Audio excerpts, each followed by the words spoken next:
How's it going, ladies and gentlemen? This is Christian with Liberty After Dark, bringing you a new episode of the Liberty After Dark live stream, edited into a podcasting format.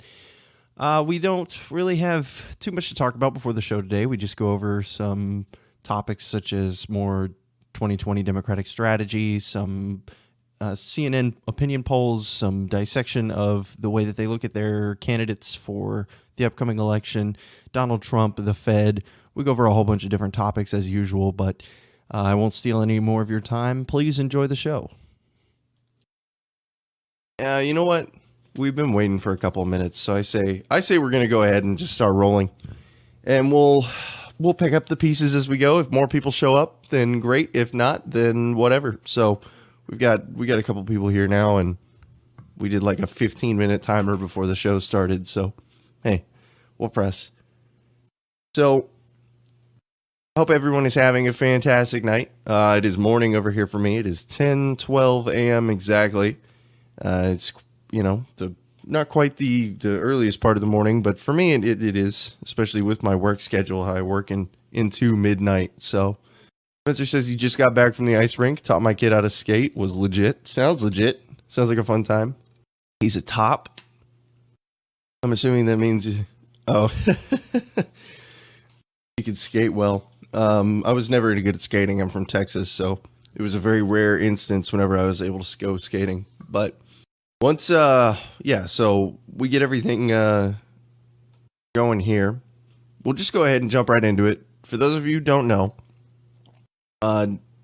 James Woods, I cannot remember the name of the man he's the leader of the Black Israelites movement. It starts with a K. But he was also banned from pretty much everywhere on social media. And James Woods and Alex Jones's last couple of bastions of safety were pretty much erased off the face of the earth. So it's an important thing to be talking about for sure, because we have to be looking at the contents of what these people are saying and whether or not. Oh, thank you, Louis Farrakhan. Also, hello, it's Toby. How's it going? So just something that we have to definitely be looking at as time goes forward. So I kind of wanted to take a little bit of a dissection onto what people are claiming is happening, and then we'll look at what's happening, and then we'll look at what my opinion of the way that the situation should be handled is. So what is being claimed is that social media is targeting conservative voices. And to an extent, by design, that's true. Because the conservative, especially the radical conservatives, which Louis Farrakhan counts as a radical conservative, believe it or not. James Wood could also, depending on who you ask, and Alex Jones definitely is. So you have three examples of radical conservatives who have been targeted by social media to be removed from the public. Now, I think a lot of people have an easier time saying that Louis Farrakhan is, a more potential inciting of violence, stuff like that, than, say, Alex Jones or James Woods.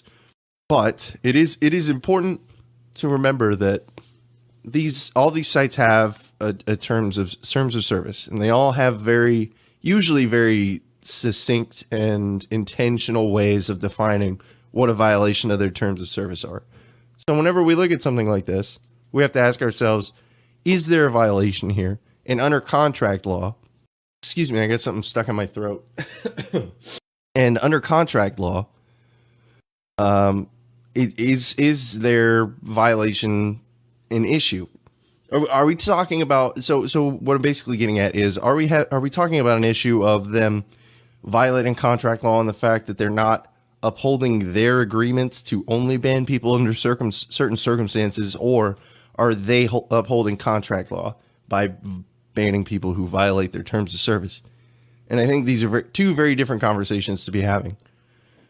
So now for an example, so Caleb here says, holy cow, I didn't know James Woods was taken off. Yeah, James Woods was hit, and he said some sort of inflammatory things. I don't necessarily believe that the posts that I've seen from what people are saying was what he got rid of would have been even close to ban worthy. I'm also not as intimate with Facebook's terms of service as I should be.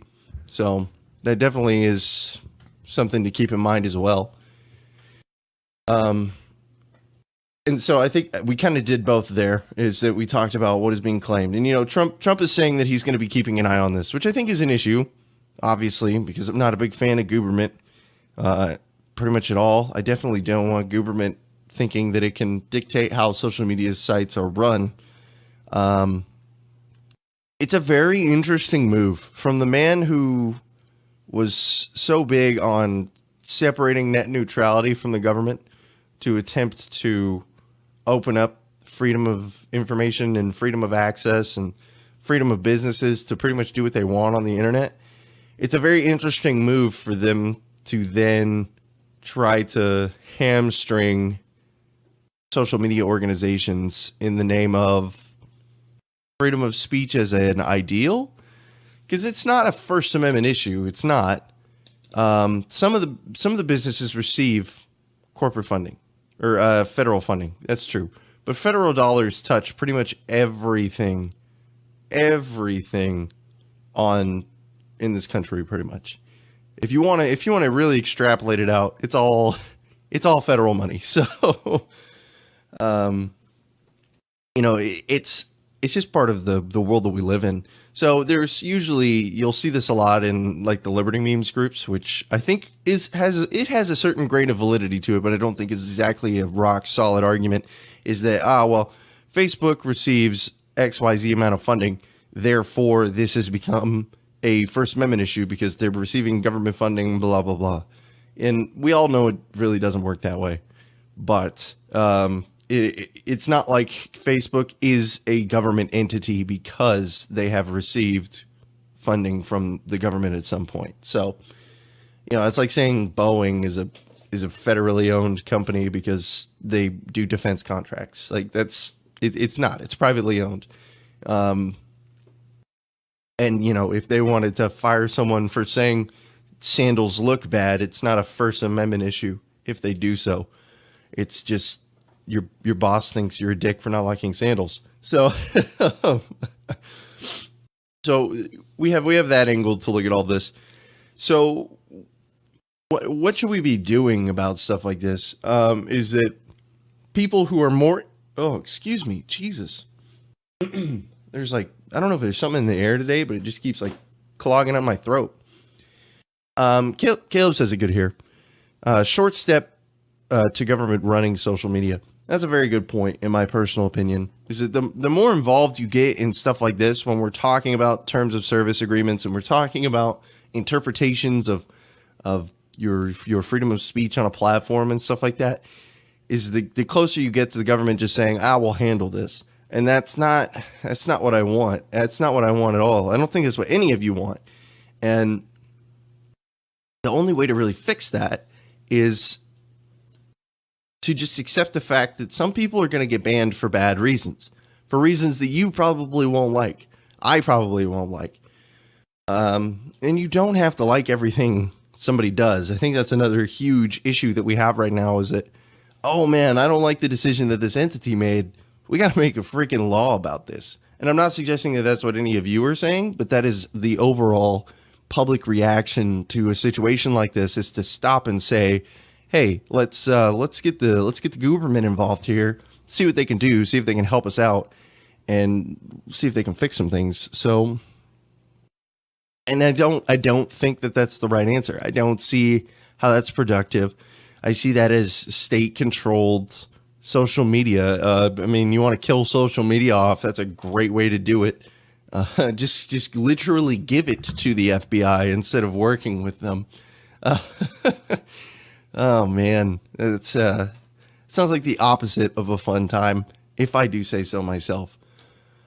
The more government starts to find starts to look at an issue they don't normally look at, the more chance it becomes a national partisan issue. The legislation gets proposed, and statism. Aaron says the government gives funding as an excuse to claim rights to oversight. Yeah, that's a lot of cases. Yeah, and to a certain extent they do, out of the way that when you give an entity money, So if you were to give an entity millions of dollars, you would have a right to oversight. The government does the same thing as an entity, the gooberment. It does the same thing. So yeah, I mean, and it's sort of strategic move for them. It's also sometimes fueled by greed or partisan issues or something along that line of thinking. And we don't need more of that. I think that's an important thing to address, is that we don't need more of that. We need less of that, especially from the libertarian issue. So what I will say is that of all the crazy ideas to have on this earth, one of them should not be to have the government get involved with social media determining the efficacy of some of its users. One day maybe I'll get banned by Facebook and I'll change my mind about that. But in the moment now, again, as someone who's not as intimate as they should be about the terms of service of Facebook, Twitter, etc., they write them intentionally vague to give them more power in some situations. But I've also seen lots of situations where they haven't necessarily been abused as hard as they could. I think it depends on the person in the situation. James Woods, I think, is an outlier. It's probably someone who's just really pissed off at James Woods who did that. But I don't know. We'll see. Like I said, he's written some inflammatory things, but nothing that I would say was necessarily ban worthy. But again, I'm not Facebook. I probably wouldn't really ban anybody. I would just allow people to block people. But that's just me. So I'm not Facebook. I cannot speak on their behalf. I don't know if you guys have any commentary on that. It's just something I wanted to address because it's popped up multiple times on my news feed.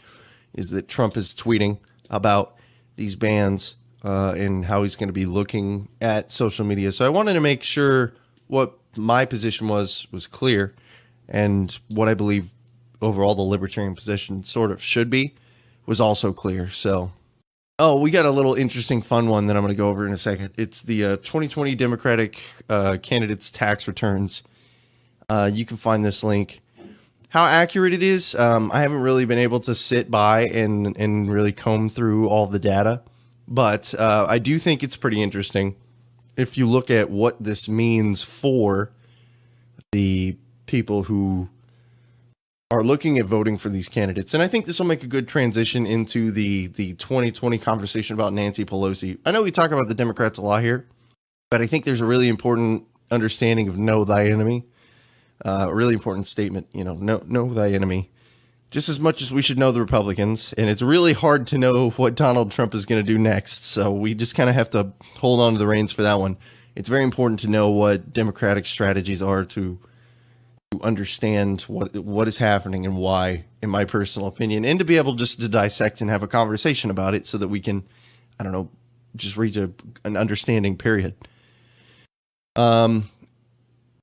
Aaron says, I don't understand why, if blocking is a thing, why bans are even necessary. Well, that's the idea, right? Is that if you have the ability to block someone so you can no longer see their content, there's no reason really to ban, except for you don't want it to spread to other people who maybe want to hear those things.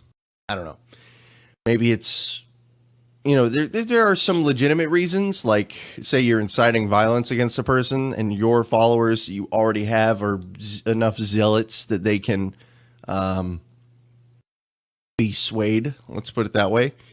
So, I don't know. Something to think about. How many Democratic candidates are there now?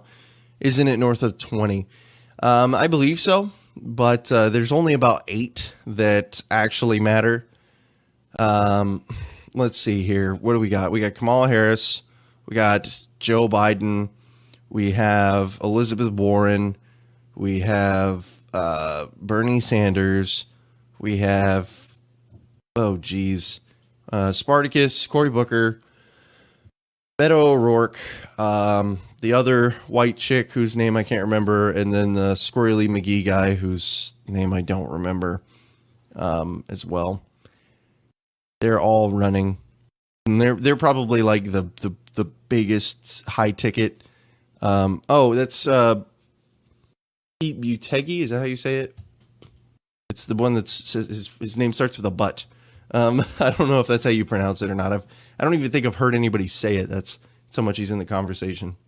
So I think that's like 7 or 8, something like that. But I found this chart here, and this is actually from CNN. So this is pretty interesting. So we're getting a dive into the mind of the people who are going to be voting for these candidates, right? Like, if you are a typical CNN reader, you pretty much are left leaning. You're pretty much going to vote Democrat, unless you're like me and you like to go on to sites like this and look at it. See, I don't think Yang has a chance. I don't think Yang is going to make it past even like the first round of the primaries. Everybody says don't forget about Yang, and trust me, $1,000 a month for a year is a great pitch. He's just not going to get the Democratic National Convention support. What he is going to do is he's going to push the overturned window once again, and he's going to make the UBI even more palatable in 2024 whenever he runs again, because that man's probably going to run until he dies, and he's got those genes to where he's just not going to die. So we'll have 100-year-old Andrew Yang running. He's going to give $1 million a month because his competitors are only offering $500,000 a month. So, but,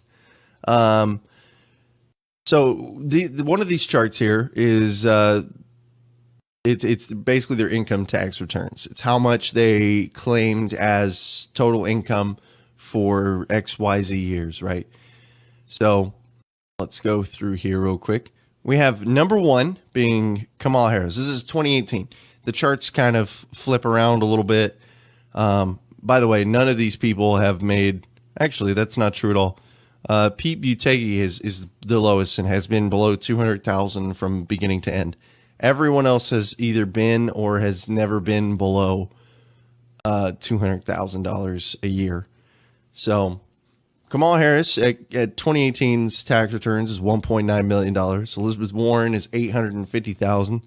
Bernie Sanders last year was $560,000. That's down from his $1.1 million 2017 tax returns. Cory Booker is also at an all-time low of $150,000. That's interesting. Beto O'Rourke doesn't have 2018 tax returns out. He made $370,000 in 2017, though. And old Pete at the very bottom. Poor Pete, $150,000. That sounds rough, man. Barely making those 6-figure salaries. So why is something like this important?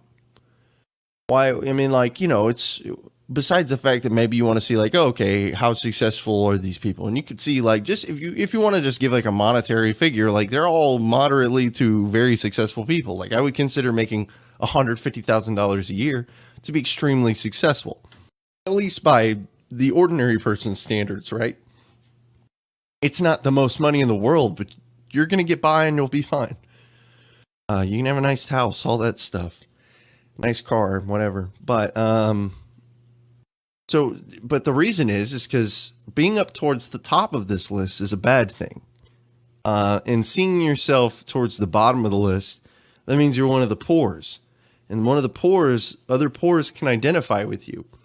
Because remember, this is a generation of identity politics. So you can't identify as a poor with Kamala Harris. Oh, what the... Yeah, almost $400,000. Yeah, I have no idea what he did to make almost $400,000.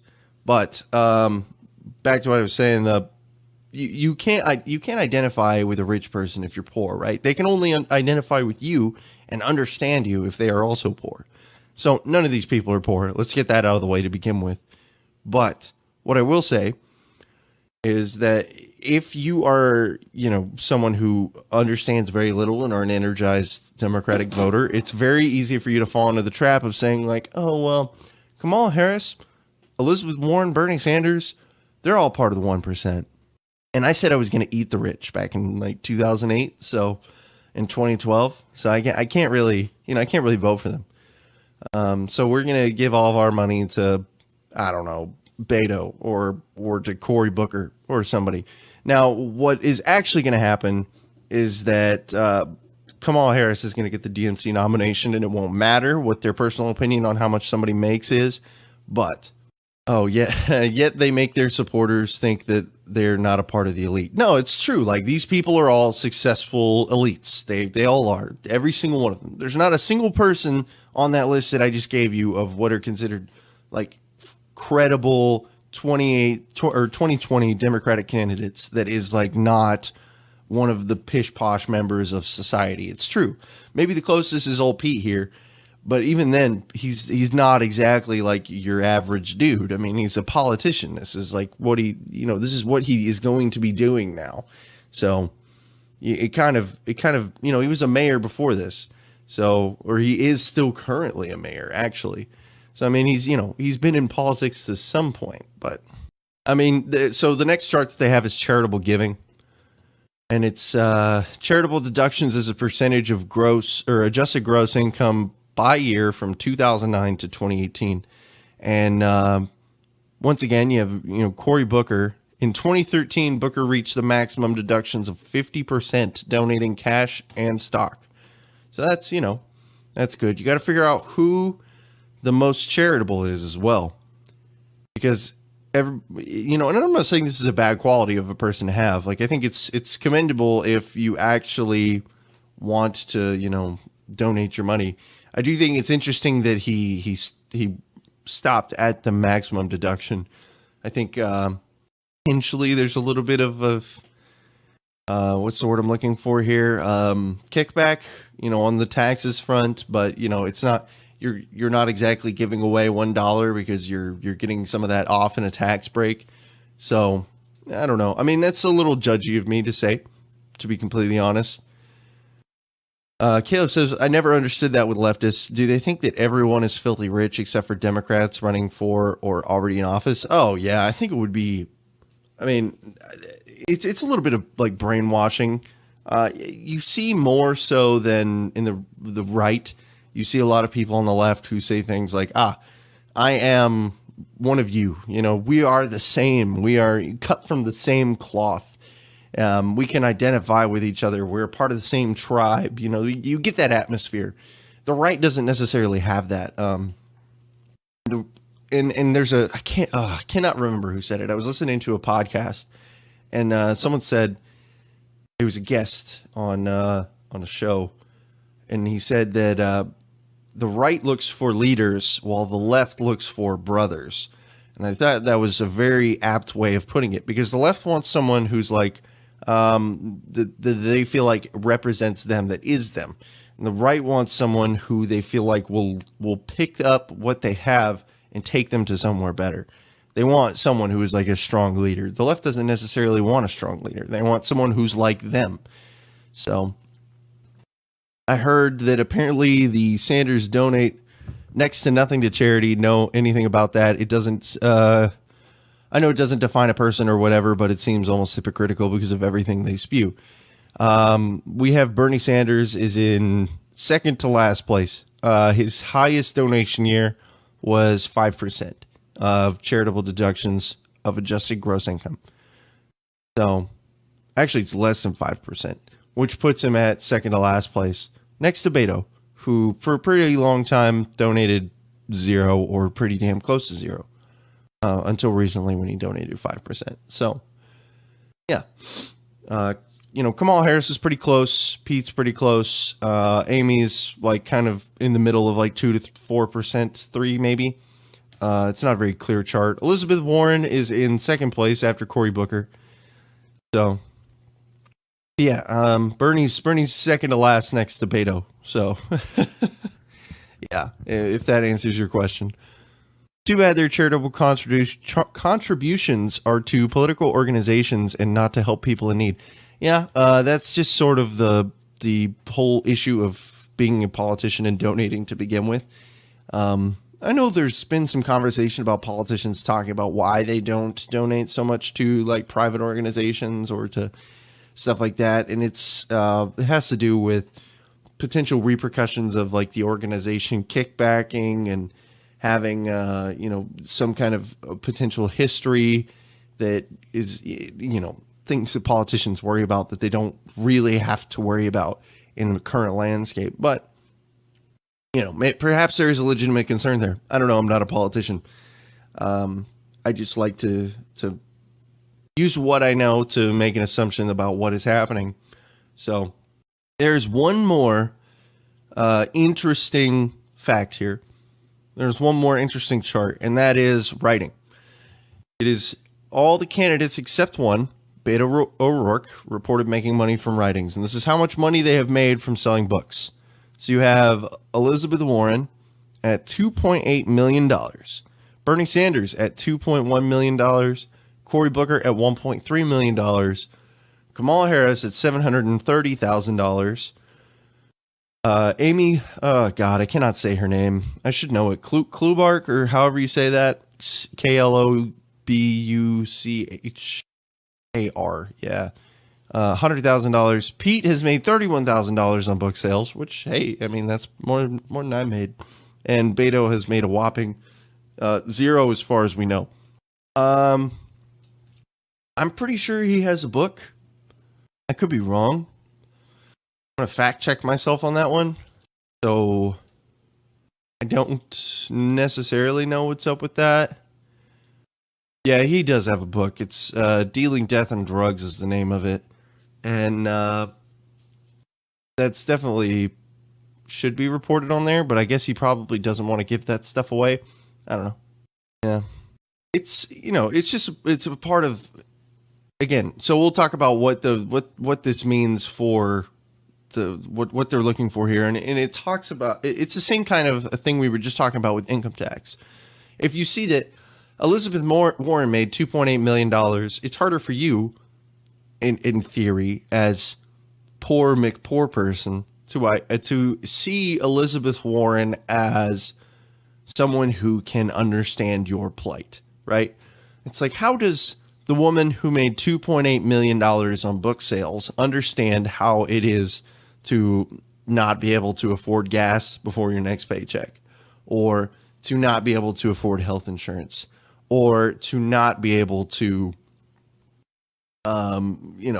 pay off your car payment or something like that? How can someone who makes this much money on writing be able to understand your plight?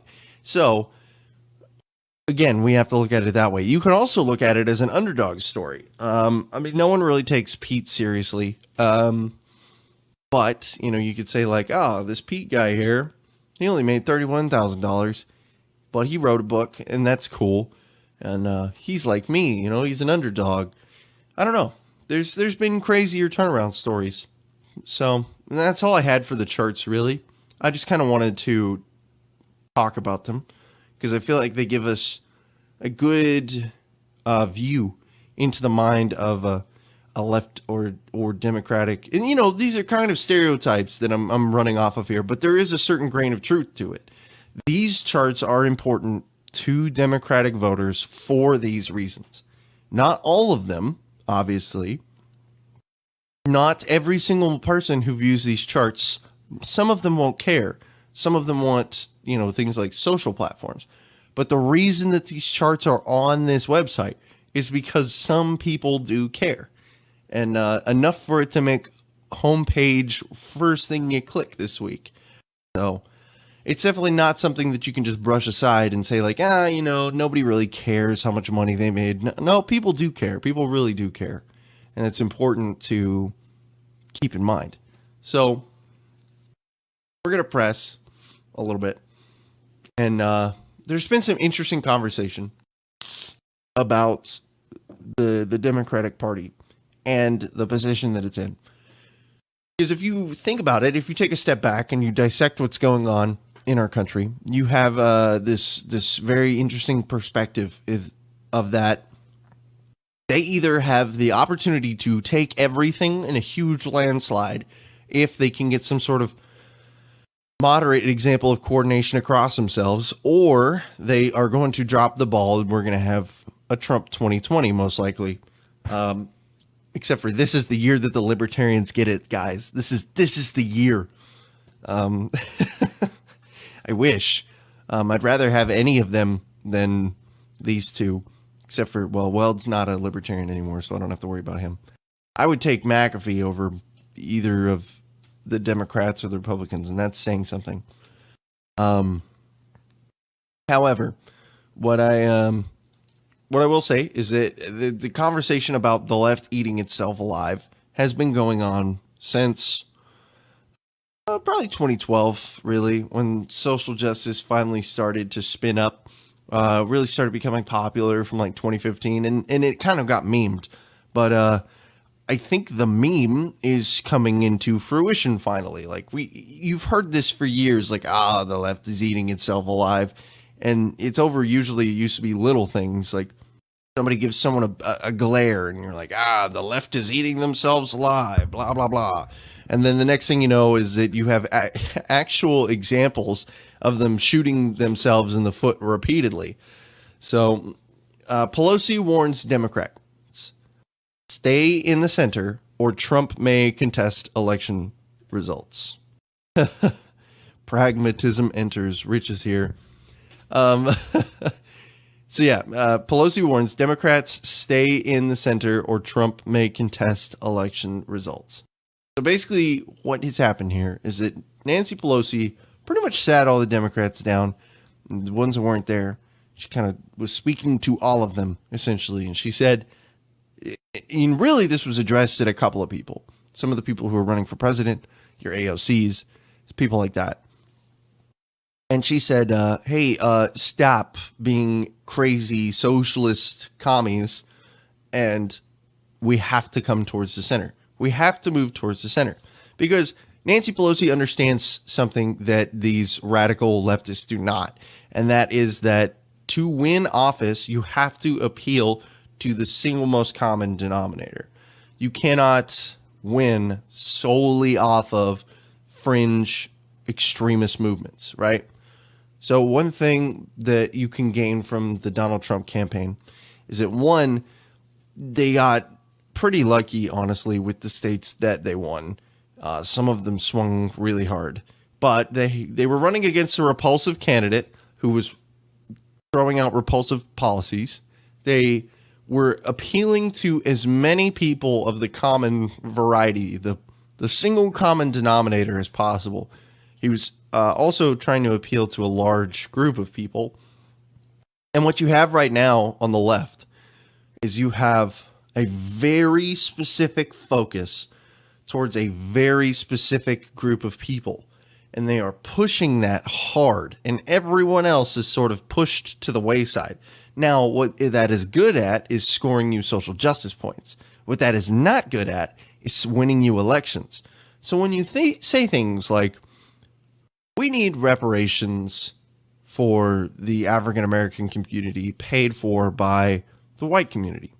When you say things like that, you're going to get people who are extremely energized, but you're not going to have an overall positive reaction to something like that. When you say things like that, you are pushing so many potential voters away. So many. And so if you're just looking at an electability standpoint, if you continue to push something like that, you are screwing your chances of ever getting into office.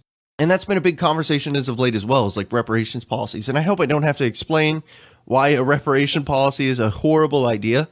I mean, it's just the most statist, convoluted, just esoteric thing I've heard in a long time. But there are people out there who apparently don't understand that. Caleb says, I don't think the left is able to stay in the middle. They're way too far left of the left now. I think the right is too far right of the right now to ever come back into the middle as well. And that's kind of the idea of the partisan polarization that's been going on. Give me 1 second. My nose is a little stopped off. I'm going to blow my nose over here. So, all right, I'm back. I didn't have anywhere else to go. So I was like, if I stand up, I'm going to have walk over all this crap I have over here. So whatever. So where was I? Yeah. So we were talking about the right being too far of the right. It's just the idea of the whole partisan divide that we have going on right now. But Nancy Pelosi's words ring true. And I think that if they were to pull, Trump is so repulsive as a figure now, especially now that people have like kind of gotten over him being like the haha funny you're Trump guy. So repulsive as a president that there are people who can be swayed by moderate Democrats or by conservative Democrats. Remember when that was a thing in like 2008? Anybody else? Just me? Seems like it's just me these days, but yeah, conservative Democrats used to be a real thing. And they were socially conservative, fiscally liberal.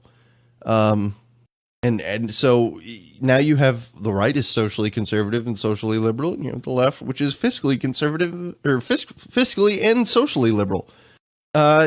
Christian, do you think partisan divide will ever get better? I feel like it's so extreme right now. So the funny thing is that if you look historically, partisan divides have always been extremely bad. They always have. And you know, people say things like, oh, they've never been this bad before. Like, we don't have people in Congress caning each other right now. When people say things like, oh, we're on the way to a new civil war, like, we got a ways to go, guys. Like, let's calm down here. Like, we still have plenty of opportunities to come through this amicably and peacefully. What we need is we need to encourage a system to where we can get through these partisans. So basically, we're just saying that because we're living it. Like, there is an extreme partisan divide. Don't get me wrong. But, I mean, you know, back when it was like the Federalists versus the Democratic Republicans, which is what they were called back in the day, you know, partisan divides were extremely, you know, spread out back then. And for basically as long as political parties and systems have existed, before the United States has existed, pretty much for forever, there has been extreme partisan divides. It's just how people work. You get your tribe, you have your tribe. Anybody who's not a part of your tribe is alien. It's natural, but so is, you know, eating raw meat because you don't know how to cook. It doesn't mean that you should be doing that. At some point, you just have to elevate yourself. And I think that's what more people need to do. It's really easy to get sucked into the game. It's so easy. I did it for years. Most people have done it for years. You know, I still bash on the left and the right all the time. That's fine. But at some point, we have to be able to step back and say that this partisan divide, it does exist. And I'm not saying that we can ever heal it. But at some point, we have to be able to have a conversation with each other. And right now, we can't have conversations with each other. Whose fault that is, I don't really care, to be completely honest with you. You could blame it on the left. You could blame it on the right. You could blame it on centrists for all I care. What I care about is that a conversation is being had, which is part of the reason why I do this. Another reason is because I find it fun. But so when Nancy Pelosi comes out and says, hey, AOC, all of you crazy socialist left-leaning freakazoids, we have to come closer to the center. That is something that resonates with me. Not because I would ever vote for any of them anyways, if they came towards the center, but because it shows that they understand at some level in their leadership that what they are doing is not conducive to good politics and to a development of a better America, which is admirable. You know, as much as I talk crap about the left, I think overall, as much of a bleeding heart liberal as she is, Nancy Pelosi has a pretty good ethical standard by which she does politics. She can be very cutthroat, and she has in the past, but as far as holding some sort of ethical standard, I think, you know, I rarely talk bad about her, because besides the fact that she's a liberal quack, I don't have much bad things to say about her. So, oh yeah, read about the Jefferson versus Adams campaign. That was some nasty mudslinging. Oh yeah, they called each other horrible names. Yeah, so it's just something that you have to keep in mind. It's a perspective thing, really. We've been really blessed with the fact that we are in a time that promotes peaceful conversation and discourse. We do not need to be pushing for more extreme partisan divides. They exist. They are real. They are natural repercussions of the system that we live in, and us as human beings being what we are. That is not an excuse to perpetuate them. We can elevate ourselves above that. And we should continue to. Now, the reaction to Nancy Pelosi has been very very mixed. You have some people here. I'm trying to look for a name of an example so that I'm not just throwing out words. Chuck Schumer here says, he, for example, agrees with Nancy Pelosi's statement. Of course he does. But, there are plenty who don't. AOC does not agree with Nancy Pelosi's statement. Kamala Harris does not agree with Nancy Pelosi's statement. And so the radical leftists who are running for president right now have an interesting way to spin this to continue to energize their extreme radical leftist base. They have the opportunity to say, okay, now we're going to push against our own internal establishment. That is a horrible idea if you want to get elected, but it's a great idea if you want to push the whole I am not the system mentality. If you want to push that and you want to really run with that and you want to see what's up with that and try to win that angle, which will not get you through the Democratic National Convention, but will get you popular support and get your ideas out there for a candidate to potentially pick up, that's one way to do it. Push against the system. Say, you see all these bigwig guys over here that have been in Congress since like the dinosaurs were around? Yeah, screw them. We don't need them, right? Well, you sort of do. You sort of really do to win an election these days. But regardless, that is the choice that these candidates are making. We'll see if it pays off for them. It's a bold move, Cotton. So, oh man, sorry, I'm just going through making sure I didn't miss any comments. Josiah or Hosea? I don't know how to say that one. I'm gonna be completely honest with you. Hosea, maybe? I don't think there's an A there. However you say it. How's it going, man? I'm pretty sure it's Hosea. Now that I said it out loud, just made me sound super dumb. Gotta get some water real quick. I've just been like blabbermouthing for the last like 45 minutes. So, at times I think it can be fun how much I am able to. I think it can be fun to hold a conversation by myself, but I do miss the fact that my guest is not here. It makes it a lot easier for me to be able to take a mental breather for a second. Otherwise, I just have to take like these pauses. I don't want to zuck my stream again, but I don't think I have any funny clips that I can play. Oh, I can play this one. Hold on. It should work. I hope it works. Give me like 5 seconds. I hope it's not the wrong one. Where is it? Okay, that one. That's it. Right here. Trump took my bump stocks. Impeach. I mean, I agree with you 100%. Gary! That I was just looking for the sports channel, Gary. That one always gets me. I'm so proud of that little clip that I made right there. I can't even explain it. I was just looking around for like stock green screen footage and I found that one. I was like, oh, what am I going to put in here? And I was like, oh, let's take some out of context clip about me saying that we should impeach Trump. That sounds like a great time.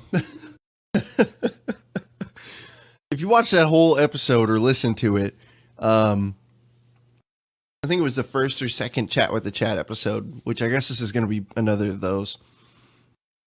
But it was, someone was talking about how he should be impeached because of the bump stock ban.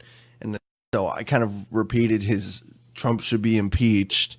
I agree that, and then I cut it off. But, look, nothing like some out of context quotes.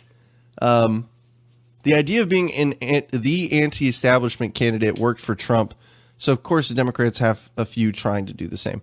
It's not a bad move. Anti-establishment candidates have always existed since the dawn of politics. Since there has been an establishment, there has been anti-establishment candidates. You could argue that pretty much the libertarian movement as a whole is like an entire group of anti-establishment candidates because they don't have those deep political ties into the current system of government that we have now.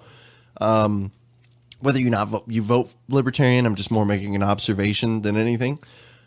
There is a certain point though where you have to ask, like, is this the best move for your campaign? Like, if you're actually trying to get elected, should you be doing this? And most of the time, the answer is no to something like that. But who knows? Like I said, it's a bold move. It may pay off for him. I'm not a political analyst. I couldn't 100% tell you without feeling like I'm lying to you. So it's just a dangerous game that they play, and they're the ones who are playing it, not me. So, There's let's talk about this. So you guys have heard Elizabeth Warren's student debt forgiveness plan, right? So the right is trying to sell everybody on principle, essentially. A horrible principle, right? Let's just get that out of the way. But that's pretty much what they have to sell.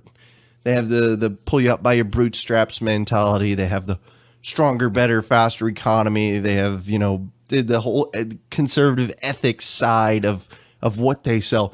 The Democrats literally are just trying to sell you things like, I will buy you for this much. Like, so this calculator came out from Senator Warren's campaign, and it's supposed to show how much you will get back from your student debt, right? So I'll go through the calculator right now. I think I can pull it up in a little window here. Let's do that. That'll be fun for the live stream. I should be able to go to window capture, cancel my student debt. We'll put it up in this corner over here. Oh, this is fun. This is a cool idea. Let me just size this up a little bit so that you guys can see it a little bit better. All right, so you can see my mouse over here. There's a whole bunch of other stuff. It says Elizabeth's new plan will cancel more than 95% of people with student loan debt and pay for it with a tax on the top 1% of America, or 0.1% of Americans. See how much debt you'll have canceled under Elizabeth Warren's plan. So I think it's hilarious that this part right here, and pay for it with a tax on the top 0.1% of Americans. Like, they're just bragging about it at this point. Like, you get free, you get to get freed of the debt that you took in, and we're going to tax the 0.1% for it as well. Like, I think that's a funny idea that's like such a big deal. Yes, I do have student debt, $13,500. What was your income last year on your tax returns? I'm broke as hell. You'll be debt free. Look at that, guys. Look at that. All I have to do is just support the plan. Why pay off my student debt? I'll just give her $13,000 and then we'll be good to go, right? Okay, let's read this one. You'll be debt free. Great news. You'll have all of your debt canceled under Elizabeth's plan. Elizabeth's plan isn't some pie in the sky idea. It's a proposal that would make a tangible impact on millions of Americans' lives, and 100% of it will be paid for by Elizabeth's ultra millionaire tax. That's the name of it, guys. Like, can I get a t-shirt that says that? Elizabeth's ultra millionaire tax. If this plan would be personally meaningful for you or for someone you know, sign up to support the plan. Oh, oof. Just somebody can save me, for the love of God. Oh, adding your name. Oh, God, no. Get me out of here. Jesus. Okay, we'll close this window. Okay, yeah. Oh, gag me with a spoon. Like, I knew it was going to tell me that. Like, I think you have to put some ridiculously high differential in order to not qualify.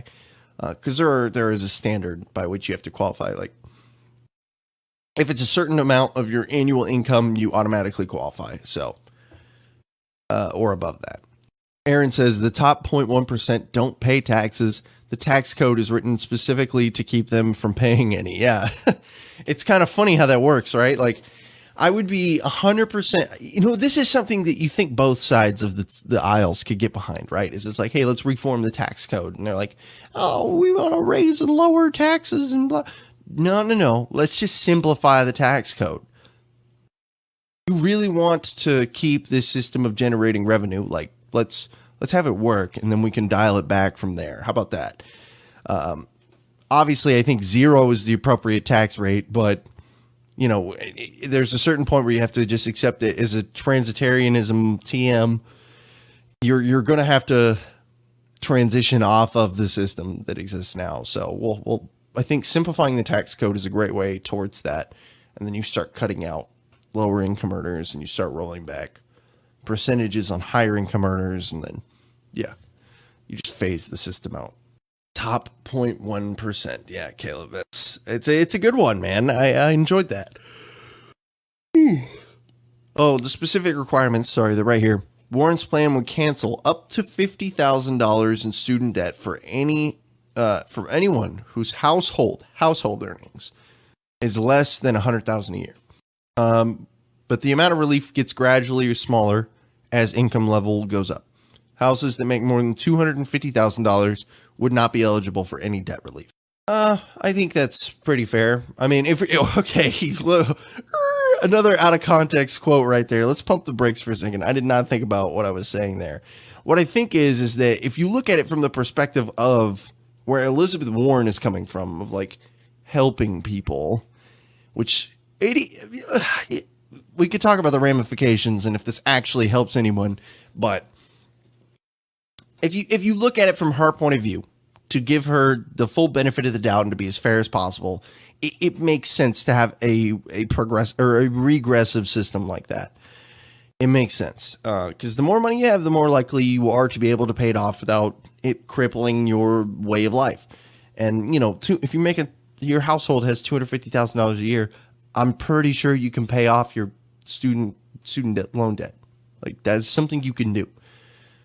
You can manage. Personally, I think if you can't pay off the money, you don't take on the debt. But did anyone watch any of the Money Revealed videos? Are you talking about the whole like how the tax system works and it's like the cartoon series or something? I remember watching one like that, but that is I don't remember the name Money Revealed off the top of my head. That is a new one to me. We're probably maybe not new, but I just don't recognize it. Non-student ultra millionaires for Yang. See, yeah, Rich has it right here. If you went to college, which is most, actually, I don't know if the percentage of college students has gone down yet. I'll have to look up on that. But if you went to college, you probably like Warren a little bit more than you like Yang. But if you didn't go to college, or if you don't have any more debt, or it's not enough for it to really matter, you probably like Yang a little bit more if you just like to be sold things. No, it was interviews with Mega Millionaires. No, I've never seen them. I mean, I'm sure it's interesting. Mega Millionaires often have lots of interesting secrets, and not so much secrets, but interesting ways of looking at the world. I remember there was one guy I was watching an interview of who's some successful serial entrepreneur, and he was like, "Oh man," he's like, "I'm a douchebag. I come in, I see something, I want to make some money, I make the money. I don't care if I hurt people's feelings." And I was like, well, hey, you got to do what you got to do to make the money, I guess. There were a few posts about it in the LM groups in the last weeks. Yeah, I must have missed them. I did not see that. Of course, you still have this, just kind of bring it back a little bit. You still have these large swaths of people talking about beginning impeachment proceedings for the president. I just can't really get behind that. Obviously, I don't think that's like I don't think that's going to surprise anybody that I can't really get behind that. But it's definitely something that we have to understand is that there still is a large group of people trying to push for impeachment. It's not enough to actually impeach, but it's enough to continue speaking about it for the next year and some change. I swear to God, they'll talk about impeaching him until he's not president anymore. So if he wins again, get ready for another 5 years of this, because that's all you're going to hear. A radical proposal to get Donald Trump reelected in 2020. I just saw this. This is from yesterday. CNN, 56% approve of how Trump is handling the economy. That's from a CNN poll. So it seems like people approve Trump's tariffs, and the left is just, God, they just blow my mind. They just blow my mind. A CNN conducted poll says that 56% approve of how Trump is handling the economy. And that's absolutely, that is a crazy idea right there. That is absolutely insane. I don't know if I think I can play these news sources on my stream, but I'll have to look into that for next time because I want to play some of this stuff. They're showing that pretty much, actually, Choice for president amongst registered voters on a CNN poll is that Senator Elizabeth Warren has a 47% likely to choose for president rate as opposed to Donald Trump's 48%, which he seems to, he holds a universal 48%. And there's obviously the margin of error. Beto O'Rourke is actually one of the higher polling ones. I did not expect him to be able to. This is an interesting point here. I know I've just kind of been looking and like clicking through this thing, but I didn't realize that Beto is polling that well. And I know polls are not the best measurement for how to see what the likelihood of a candidate gaining anything in a campaign is. But I think it's interesting to see that Beto is doing that well. He did very well in Texas, well enough that I was concerned we were going to have Beto as a senator. We didn't. We got Ted Cruz. Woo. I voted for the Libertarian candidate, and he obviously got I think he got 3% of the vote or something really small. But, hey, baby steps, right? But the whole reason I clicked on this is that this is an article by somebody. Essentially, it's saying that once we keep, if we were to keep Donald Trump in office, right, you would have the best chance of destroying the Republican Party's reputation. Because basically what they're saying is, the joke is, and it's not really a joke, this is kind of like collapsitarianism, except for they're trying to target a party to collapse. The idea is that if you allow Trump to get reelected, what he's doing will inevitably cause a crash to happen, because the crash is right around the corner, if you look historically speaking. And when that crash happens, everyone will blame Trump, and there will be no chance of getting Republicans back in office. So you have this very fringe, esoteric idea coming out of the left to basically sabotage the Republican Party. Because obviously all the stuff that Trump is benefiting from now is from Obama, which there's a saying typically that it takes a term to see results. Usually it's the opposition party that's saying that. Like when Obama came into office, they're like, the recession's Obama's fault. And then they're like, no, it's definitely George Bush's. And then they're like, no, it's Obama. He's been in office for a day and it's all his fault. It's interesting though. Because what a lot of people think that people vote for Trump for is for his handling of the economy. I don't honestly think that's what it is. I think people think they're voting for Trump's handling of the economy, but I don't think they actually understand what they're voting for. They see, well, he's a businessman. He knows the economy. He knows how to handle money. He's got this. No. No. That's if you ask most people who support Trump what he's done for the economy, they couldn't name you three things. They couldn't. They might say deregulation, and if you ask for any specifics, they won't know any. They may say trade, which is not true. Tariffs have done no good for our economy at all. It hasn't even fixed the trade deficit. All these tariffs that he's doing is literally just making metal more expensive. And I know most of them are being rolled back now, which is good because we came into a certain agreement with China. But it didn't have to be that way to begin with. Yeah, okay, cool. We sold rice to China or soybeans or whatever the fuck it was. I don't really care what we sold to China. What I think is hilarious is that people were like, Trump's handling the economy is so amazing. It's really not. He's more riding on the coattails of an already bullish economy. We have incredibly low interest rates from the Federal Reserve, which allows for an extremely large amount of lending and spending. And if you have lending and spending, you're going to have growth in an economy. You're going to. Credit pushes economies further. Not stimulus packages, not you got to pay this back tomorrow credit. Long-term amicable credit with low interest rates. That builds economies. It does, especially with a fiat currency. If you have too much stagnant money, it doesn't get anywhere. So that's what we have. But we have had too low of an interest rate for too long. What is the interest rate right now? What is it at the Federal Reserve? Federal Reserve interest rates right now are at, or federal funds rate is actually what it's called. So right now it's at 4.7%. 4.7%, which is absolutely insane. The Fed is supposed to raise interest rates once more in the third quarter, and then that's it for 2019. Okay? That is absolute. Oh, I'm sorry. I misquoted, by the way. It was not 4.7%. That was where it was before the interest rates were dropped. It 25 basis points higher. So it will go from 2.50%, where it is at the moment, to 2.75%. So let me just bring this back for you.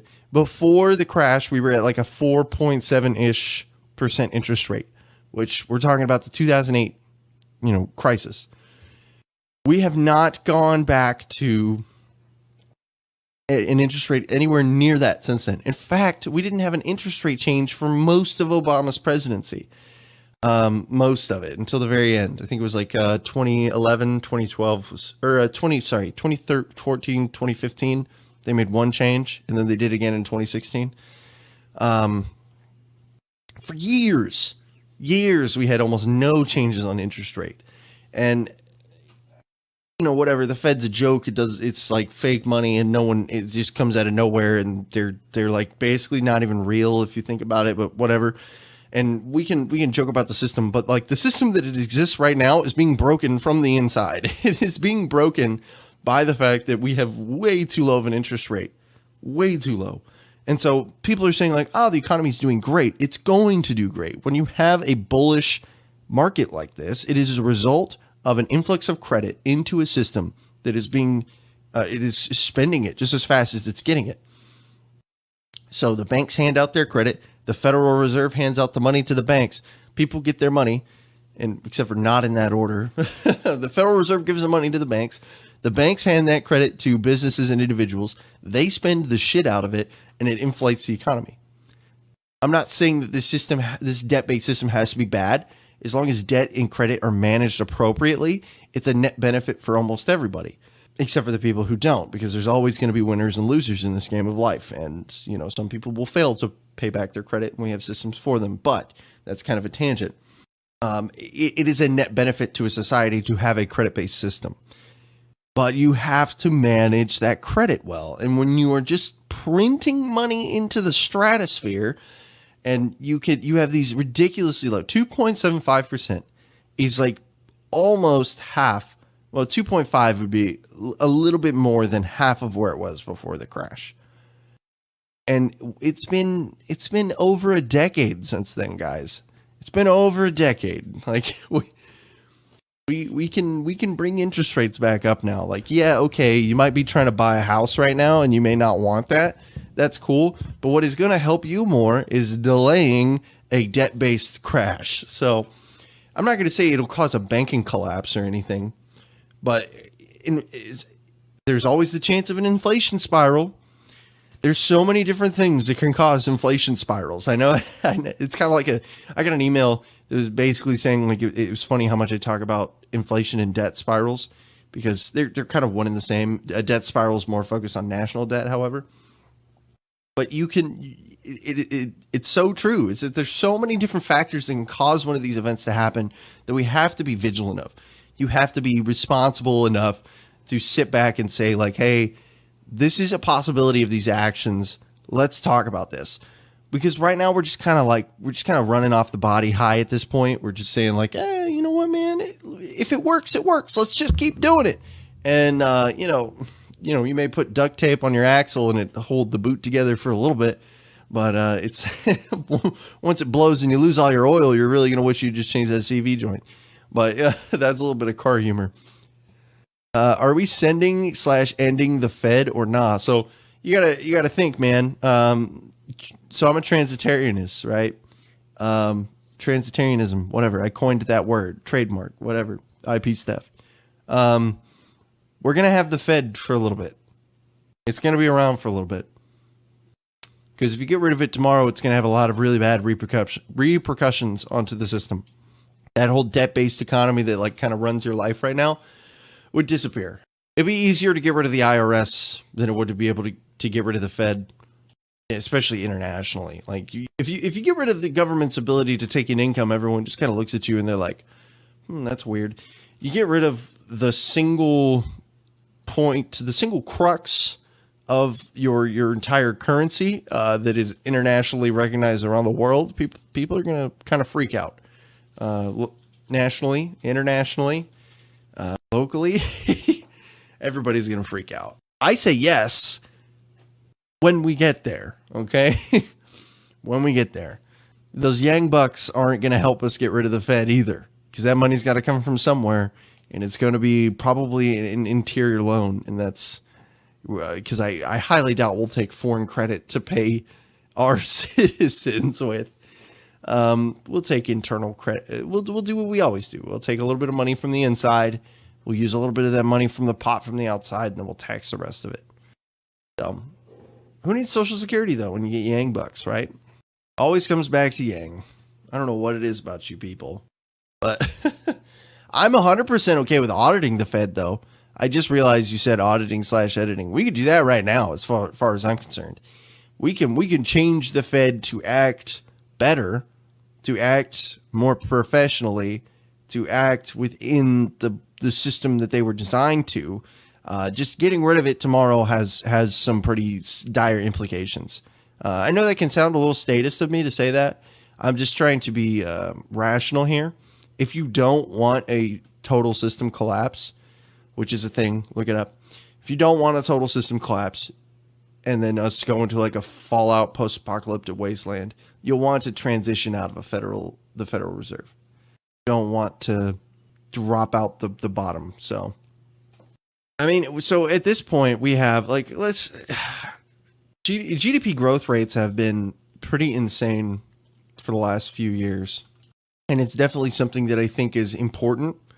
So this is for the first quarter of 2019. GDP growth rate is at 2.4% at the end of this quarter. That's from the Trading Economics Global Macro Models, which is basically like what international economic organizations use to determine where growth and where credit viability and stuff like that is going to come forward, which is just really esoteric and pretty. It's very out there. But for the GDP in the long term, the GDP growth rate through 2020 is supposed to be a 1.9% increase, which is, that's to account for dips and fluctuations inside of an economy. But these are still big numbers. I mean, when you look at having one of, if not the world's most powerful economies, and you look at like a 1.9% growth rate across a year for that, that's an astronomical amount of money that we're talking about generating here. It, however, is not keeping pace with the national debt. And I know we always come back to this, but I just want to put this number up here for you guys in case you haven't looked at it anytime soon. I feel kind of bad. I feel a little sad. I missed $22,222,222,222 or $222,222. So I'm a little sad, not gonna lie, but we'll get through this together. Wha-bam! Look at these beautiful numbers, folks. So we have national debt right here, obviously. This is the total number, the total amount of outstanding debt that we have. And here's it by citizen, by taxpayer, which we're at $22,264 billion. And we're about to clock in another million in the time that we've been talking about this debt. Debt per citizen is at $67,691. Per taxpayer is $181,403. That's up from the last time I used that number. U.S. federal spending, it keeps increasing. Oh, man. Percent increase since 2000 is up 151%. 151% over 19 years. That's some math to do there for any of you guys who like using calculators. U.S. federal budget deficit keeps increasing as well. It is currently at $951 billion. We almost have $1 trillion in our federal budget deficit. Oh, God. And the federal budget deficit surplus to GDP ratio, which some people say is like an esoteric term. But obviously when our economy was in the shitter and recovering in 2010, it's a 9.371%. In 2000, we had a positive 1.92 or 1.929%, and now we are sitting at a negative 4.511%. Something to consider, guys, is that we have some astronomical numbers that we're playing with here. Astronomical numbers. Tax revenue's up as well, which is just crazy too, because the deficit, it keeps increasing. Tax revenue keeps increasing because we keep changing tax programs. There's just, I just don't see. I mean, look at this. So this is also from 2000. So it's only an 80% increase as opposed to the 151% increase in spending. So, Jesus, I mean, come on. Revenue per taxpayer is just not enough to pay off this debt. We get $27,000 per taxpayer as opposed to the $181,000 of debt per taxpayer, which means if we took every cent and spent it on nothing new, let's do some quick maths here. Let's do some quick maths. I'm going to pull out my calculator, my cell phone. I'm genuinely curious. I've never done this calculation before. And this is like the numbery side of the Liberty After Dark show. But so we have $181,000, $181,403. And we're going to divide that by $27,771. It would take 6.5 years and a little bit of change to pay off.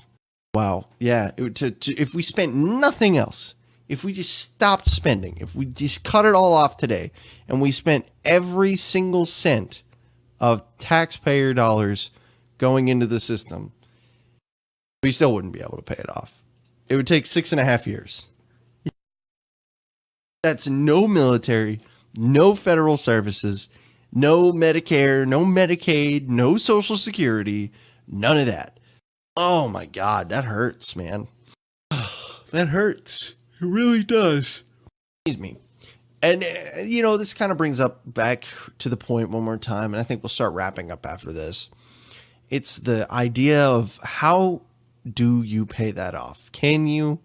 What do you do otherwise? I'll be honest, I don't necessarily have a fantastic answer for this.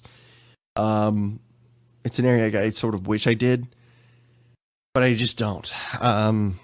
There are a lot of potential answers. One is you don't pay it and you just try to see what happens. I don't see that ending particularly well, but I would, you know, if it didn't, wouldn't surprise me necessarily. The way international debt especially works is interesting. Let's just put it that way. It's a shame. It's a shame that we put ourselves in this position.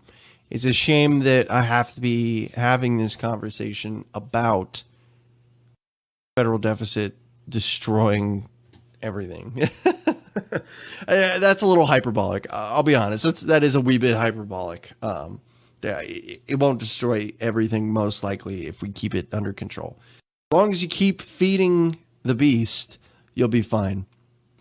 Oh, Sirens just got here. We were wrapping up too. I've been blabbering up here for like an hour and 20 minutes now. So I definitely, it's probably closer to like an hour and 10 minutes, but you know, I'm getting a little talked out by myself. So I was just wrapping up talking about the debt, but where was I?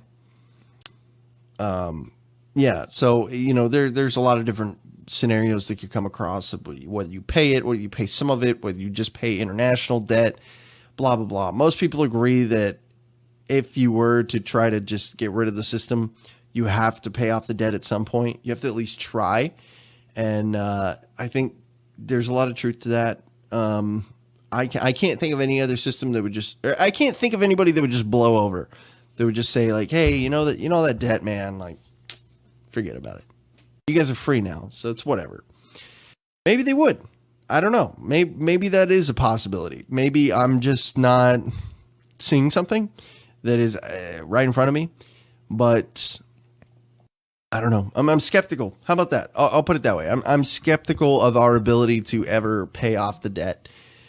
I'm skeptical of our ability to push ourselves out of that. So we may have no other choice other than to drop it or pay international debts, and then everybody on the inside is just kind of screwed.